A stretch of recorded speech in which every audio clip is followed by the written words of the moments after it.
High বন্ধুরা, চলে আসলাম আজকে একটা নতুন ভিডিও নিয়ে। এটা গ্রাম অঞ্চলের অনেকেই এগুলি খুব পছন্দ করেন, খালি গ্রাম নয় শহরেও। ভিডিওটা দেখতে থাকুন। কলার ডাইলের বড়ি এখানে কলাই, সেই কলার ডাইলের বড়ি বানানো হয়েছে আমাদের, সবাই মিলে বানালো একটু আগে। দেখুন, খুব সুন্দর লাগবে।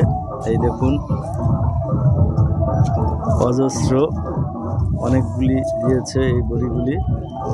এগুলি শুকাতে রোদে দিয়েছে, তো শুকিয়ে গেলে এগুলো তরকারি রান্না করে নানানভাবে নানানজন খেয়ে থাকে। আপনাদের কীরকম লাগে এগুলি খেতে অবশ্যই কমেন্ট করে জানাবেন।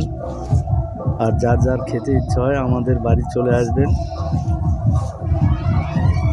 ভিডিওটি দেখতে থাকুন মনোযোগ সহকারে। দেখুন, অনেকগুলি বানানো হয়েছে, এগুলি রোদ্রে শুকানো হয়েছে।